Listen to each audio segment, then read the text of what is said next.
दौर की वोटिंग यहां पर श्रीनगर सीट पर हो चुकी है। रिकॉर्ड तोड़ वोटिंग हुई है इस बार, करीब करीब 38%। इस रिकॉर्ड को कैसे देखते हैं? आपके हिसाब से रिकॉर्ड तोड़ है और मेरे हिसाब से वोटिंग हुई नहीं है। वोटिंग नहीं हुई है क्योंकि गुज़िश्ता 10 सालों में और ख़ास तौर से 5 सालों में रियासत में कई सियासी तब्दीलियां आई, बहुत सियासी तब्दीलियां जी।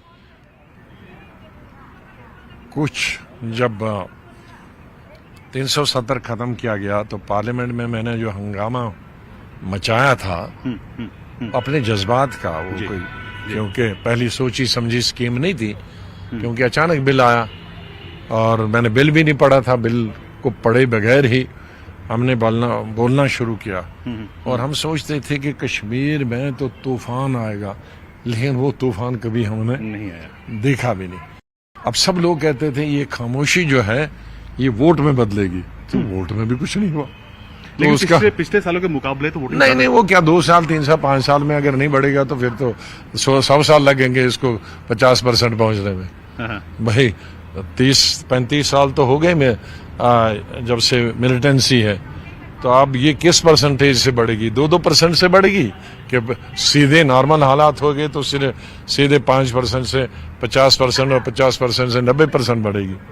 लेकिन इस बार के चुनाव पिछले सालों के मुकाबले थोड़े अलग थे, क्योंकि इस बार जो पॉलिटिकल पार्टीज ने जो कैंपेनिंग की है उन इलाकों से भी, इनफैक्ट आपकी पार्टी ने भी जो डाउनटाउन से भी कैंपेनिंग की है। कैसा एक्सपीरियंस रहा? नहीं, खैर डाउनटाउन में तो अब वो मिलिटेंसी नहीं है। मिलिटेंसी का भी अब मैंने पहले जब मिलिटेंसी नहीं थी 33 साल पहले, तो तब डाउनटाउन में भी पब्लिक मीटिंगें होती थी। यहाँ तो लोग इस डर से नहीं करते थे कि मिलिटेंसी थी, तो ओवरऑल वो मिलिटेंसी में जो फर्क पड़ा स्टेट में, तो उस वजह से अब हर जगह ये मुमकिन हो पाया, देहाती इलाकों में भी और शहरी इलाकों में और पूरी स्टेट में कैंपेनिंग करना। वही अगर हम बात करें सर पीडीपी और नेशनल कॉन्फ्रेंस की, वो ये कह रहे हैं कि इस बार का जो वोट परसेंटेज बढ़ा है, ये कहीं ना कहीं इस ओर इशारा है कि जो फैसला लिया गया था 5 अगस्त 2019 का, उसके खिलाफ वोट डाला गया है। नहीं, कोई वोट नहीं। उस हिसाब से 90% होना चाहिए। अगर उसको अंदाजा, शायद वो इसी वोट परसेंटेज के आदी हूं और मैं नेशनल लेवल का आदी हूं जहां 80% होता है, 85% होता है। ये भी हो सकता है, अपने सोच का अंदाज भी हो सकता। लेकिन मुझे भी उम्मीद थी कि भाई 70-80% तो वोट पड़ेगा। अच्छा, आपकी पार्टी पर आरोप ये लगता है डीपीएपी पर कि ये बीजेपी की प्रॉक्सी है, ये बीजेपी की ABCD टीम है। कौन लगाता है? नाम बताइए। नेशनल कॉन्फ्रेंस बोलती है। मिनिस्टर कौन था बीजेपी में 6 साल? नहीं था, कौन था? उमर साहब थे। हाँ, तो फिर मैं कौन सा मिनिस्टर रहा बीजेपी का? मैं कौन सा MP? आज देखिए, मैं 3 इलेक्शन हो रहे हैं जी, 3 जहां मैं लड़ रहा हूं जी, तो मेरा कैंडिडेट उधमपुर चुनाव वैली में बीजेपी के खिलाफ है। मैं अनंतनाग वगैरह से, तो मेरा वहां कैंडिडेट है, उनका अपना कैंडिडेट है बीजेपी का। मैं श्रीनगर से लड़ रहा हूं, खैर श्रीनगर से भी उनका अपना कैंडिडेट है। अच्छा, इसी बीच उमर अब्दुल्ला साहब का एक बयान कल सामने आता है जहां पर वो कहते हैं कि आप इंजीनियर रशीद को सपोर्ट कर रहे हैं दिल्ली के इशारों पर, क्या कहेंगे? देखो, दिल्ली के इशारे पे तो 75 साल से NC चलती आई है और मुझसे कौन ज्यादा जानता है, क्योंकि इशारे देने वालों में हम भी कभी कभी होते थे। तो इसलिए वो दिल्ली के इशारों पे उनकी पार्टी की आदत हो गई है 75 साल से। हम तो दिल्ली के इशारे देते थे, इशारे लेते नहीं थे। और दूसरा ये बात बताऊं जी कि मेरी पार्टी ने कहीं भी किसी को सपोर्ट करने की बात नहीं की।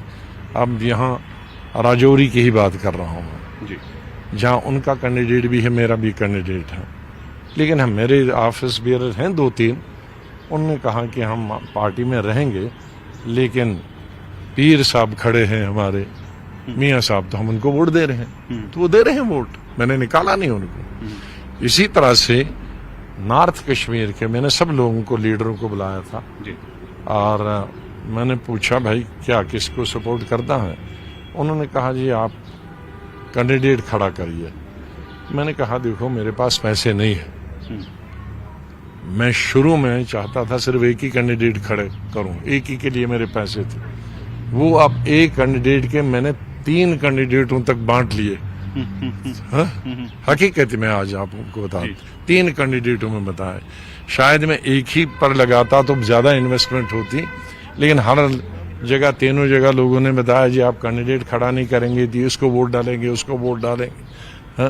आप पकड़ के तो नहीं सकते किसी को, तो इसलिए मुझे उस जो थोड़ा बहुत पैसा था एक कॉन्स्टिट्यूंसी के लिए वो 3 में डिस्ट्रीब्यूट करना पड़ा।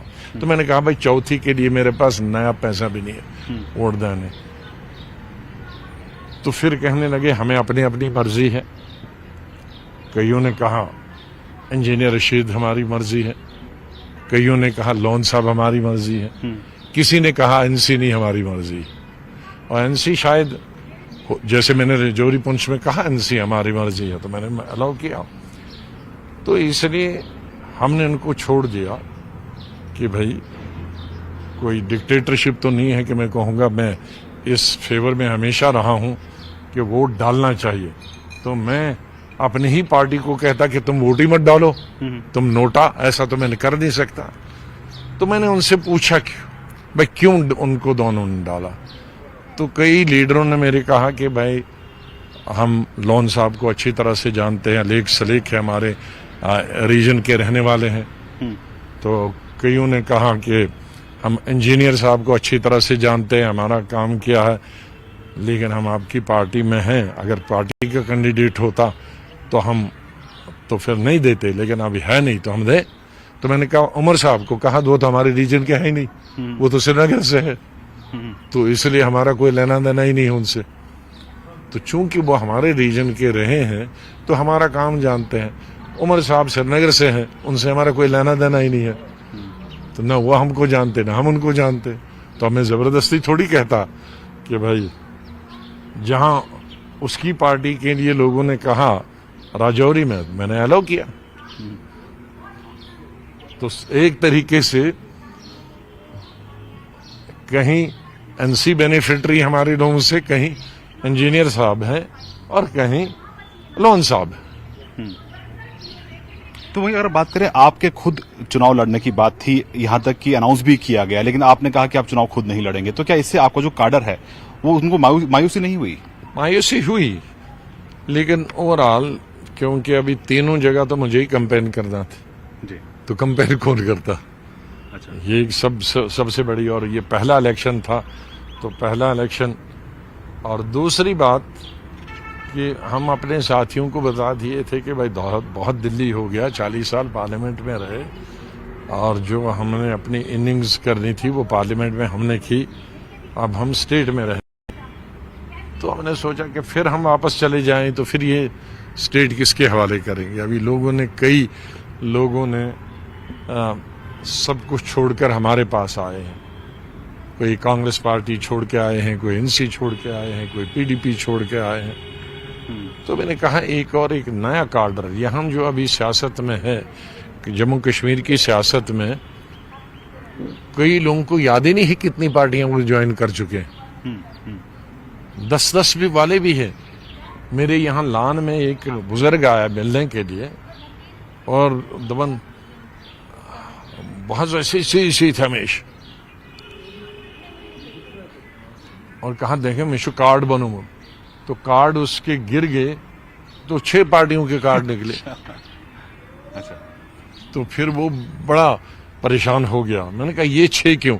दमन नहीं, अब जाना पड़ता है तो अब काम करने के लिए फिर हमें उनको बताना पड़ता है कि हम आपकी पार्टी। सर इसी बीच आपने तो ये मेरे यहाँ जो देखा कि एनसी में कुछ हद तक शेख साहब, मरहूम शेख साहब के वक्त में जो लोग आए थे जदोजहद, अब वो भी आहिस्ता आहिस्ता वो 75 साल 90 साल हो गए हैं, लेकिन नई जनरेशन वहां भी कोई नई आई नहीं है।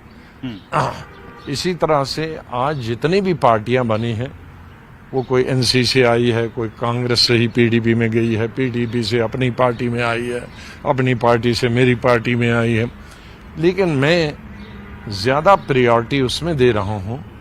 मैं ये इनकार नहीं कर सकता कि हर पार्टी के लोग मेरी पार्टी में आए हैं। जाहिर है कि कोई आसमान से तो एक ही दिन में नहीं उतरते, लेकिन टिकट्स मैंने उनको दिए हैं कि जो किसी भी पार्टी में कभी नहीं थे और नौजवान थे, एक्सेप्ट चिनाब वैली, उधमपुर, कठवा। हमारे एक्स मिनिस्टर और एक्स एमएलए सुरुड़ी साहब हैं, वो पुराने हैं, 3-4 टर्म एमएलए रहे, मिनिस्टर हैं। उनको छोड़कर जो मैंने वैली के 2 कैंडिडेट दिए हैं, दोनों श्रीनगर से जो दिया है 35 साल का, कोई उसका किसी पार्टी से लेना देना नहीं, पढ़ा लिखा, अच्छे शरीफ घर का। अच्छा, इसी आपने देखा होगा इसी बीच मैंने अनंतनाग से दिया, एडवोकेट है, किसी पार्टी से लेना देना कोई ताल्लुक नहीं। तो मैं एक नई फ्रेश क्वालिटी जिनमें लोगों की सेवा करने की, लोगों की खिदमत करने का जज्बा हो, न कि अपने घर का, अपने घरदार का, न बेटा का, न मेरा बेटा हो फिर उसका बेटा हो, फिर उसका बेटा हो, मैं ही हूं, या हो तो भाई ही हो, भतीजा हो। तो मैं इस भाई भतीजावाद के बिल्कुल खिलाफ।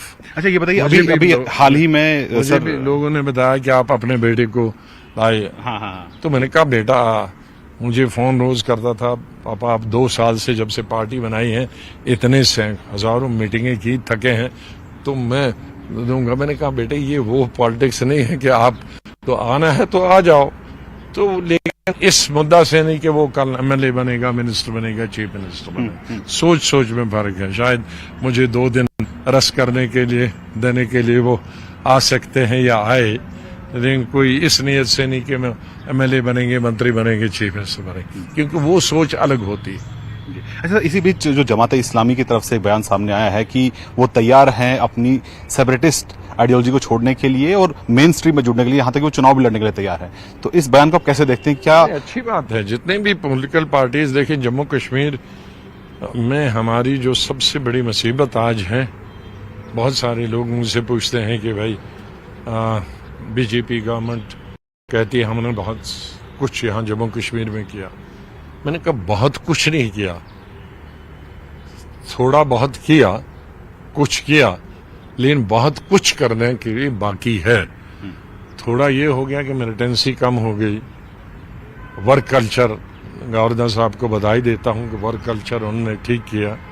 यहाँ टाइम से लोग आज जाते हैं, टाइम से लोग वापस आते हैं। वो दूसरी बात है कि वो मुलाजिम खुश नहीं है, क्योंकि कश्मीर में कोई काम मैंने खुद वर्क कल्चर यहाँ देखा है, वो सब चीज़ में खुश थे, लेकिन सिर्फ काम क्यों करवाया जाता है उनसे, वो उसमें खुश नहीं रहते थे। हाँ, तो वो सब मुलाजिम तबका तो सबसे ज्यादा खुश रहेगा अगर 1 ही घंटे का काम हो, लेकिन तनख्वाह होनी चाहिए पूरे घंटों की। तो वो एक सोच, उस सोच को भी बदलना। लेकिन जमात इस्लामी पर क्या जो बैन लगा हुआ है, इसीलिए मैं कह रहा हूं कि जमात हर यहाँ जब तक हर political party national mainstream में नहीं आए तो जम्मू कश्मीर में अनसर्टनिटी बराबर जारी रहेगी और यहाँ कभी डेवलपमेंट नहीं होगी। ठीक है सर, इसी बीच आपने देखा कश्मीर में सब पॉलिटिकल पार्टीज मेन स्ट्रीम में आए, आर्मी वापस चले जाए, प्यार से रहें, प्रेम से रहें, फिर कोई आतंकवाद भी नहीं होगा, कोई बाहर से भी नहीं आएगा। आज भी आतंकवाद बाहर से तब आता है, उसको लगता है कि यहाँ उसको कहीं जगह पनाह मिलेगी। जब जरखेज जमीन होती है तो उसी जरखेज जमीन पे फसल उगती है। जब उसको लगेगा कि यहाँ जरखेज जमीन नहीं है तो यहाँ कोई इस तरह की हरकत करने की कोशिश नहीं करेगा। और जब तक कोई भी हरकत यहाँ करने की कोशिश करेगा तब तक हमारी फौज यहाँ रहेगी, अनसर्टेनिटी रहेगी, डेवलपमेंट तब तक होगी नहीं। लिहाजा मेरी यही सलाह भी होगी उनसे और गुजारिश भी होगी, और मैं वेलकम भी करता हूँ तमाम सियासी पार्टियों और मजहबी पॉलिटिकल पार्टियों को, वो मेन स्ट्रीम में आएँ अगर वो चाहते हैं कि हमारे बच्चे, हमारी पीढ़ियाँ, हमारे लड़के, हमारी लड़कियाँ खुशहाल हों, रोज़गार उनको लगे, उनको नौकरियाँ लगे, इंडस्ट्रीज़, फैक्ट्रीज़ यहाँ हैं। इंडस्ट्री वहीं जाता है जहाँ सेफ जगह हो, जहाँ हड़तालें ना हो, जहाँ आतंकवाद ना हो। सर, अनुच्छेद 370 को लेकर हमने देखा है कि इस बार पॉलिटिकल कैंपेनिंग के दौरान भी इसका जिक्र कई बार हुआ। फारूक साहब ने इसका जिक्र किया और यहाँ तक कह दिया कि हमारी जो जद्दोजहद है वो जारी रहेगी। तो क्या ये बस एक चुनावी प्लैंक रह गया? चुनावी लहजा है। अब 3 इनको सीटें आई थी पिछली दफा, तो तीनों ने बात भी नहीं की पार्लियामेंट में, वो मौजूद थे। मैंने अकेले ने बात की, इन्होंने तो प्रोटेस्ट भी नहीं किया। उन्होंने उठ के ये भी नहीं कहा कि हम इसके खिलाफ हैं। तो अब क्या होंगे? अब इनको 273 सीटें तो नहीं आने वाली है कि प्राइम मिनिस्टर एनसी का बन जाए। अच्छा सर, अगर हम बात करें देश में चुनाव की, तो जब भी चुनाव होते हैं, चाहे रेस्ट ऑफ द कंट्री में हो या जम्मू कश्मीर में हो, पाकिस्तान की एंट्री जरूर होती है। पाकिस्तान का क्या स्टेक है हमारे इंटरनल? ये पाकिस्तान को जब अपने आप पे भरोसा जिन लीडरों को नहीं होता है, जिन लीडरों को अपने आप पे, अपनी पार्टी पे नहीं होते हैं, तो फिर वो पाकिस्तान के नाम पे वोट लेके आगे बढ़ना चाहते हैं। पाकिस्तान का इसमें क्या रोल है हमारे पार्लियामेंट में या असेंबली में? पाकिस्तान एक अलग मुल्क है, हम अलग मुल्क है। हम पाकिस्तान से थोड़ी हमारी यहाँ की सियासत या यहाँ की इकानमी पे कोई असर पड़ सकता है। फिर आखिरी सवाल, अगर हम बात करें पीओके की, तो कश्मीर में विकास को नकार नहीं सकते। यहाँ पे जो डेवलपमेंट पिछले सालों में हुई है, चाहे सड़कें हो, पानी हो, सेहत सुधार हो, लेकिन पीओके में पिछले 70 साल कोई डेवलपमेंट इस तरह का नहीं हुआ है। और आज लोग, वहां के लोग जो है सड़कों पर हैं और ये कह रहे हैं कि कश्मीर में तरक्की देखिए, और हमारे यहाँ पर जो अपने वादा खिलाफी की है उसके खिलाफ लोग सड़कों पर हैं। इवन पीओके में डेवलपमेंट नहीं हुई है। सच मानिए कि पाकिस्तान में भी जो डेवलपमेंट हुई है वो शुरू के 10-20 सालों में हुई है। उसके बाद वहां भी कोई डेवलपमेंट नहीं हुई है, क्योंकि आर्मी लगातार वहां बराबर हुकूमत करती आ रही है। या आर्मी खुद हुक्मरान हो जाता है या आर्मी का नुमाइंदगा प्राइम मिनिस्टर वहां हुकूमत करता है, लेकिन पर्दे के पीछे आर्मी ही चलाती है। वो चीफ प्राइम मिनिस्टर बराए नाम होता है। जब तक वो उनका काम करता है आर्मी के कहने पर, डिक्टेशन पर, तो तब तक तो वो प्राइम मिनिस्टर चलता है। जिस दिन वो इनकार कर देता है उस दिन वो अंदर चला जाता है।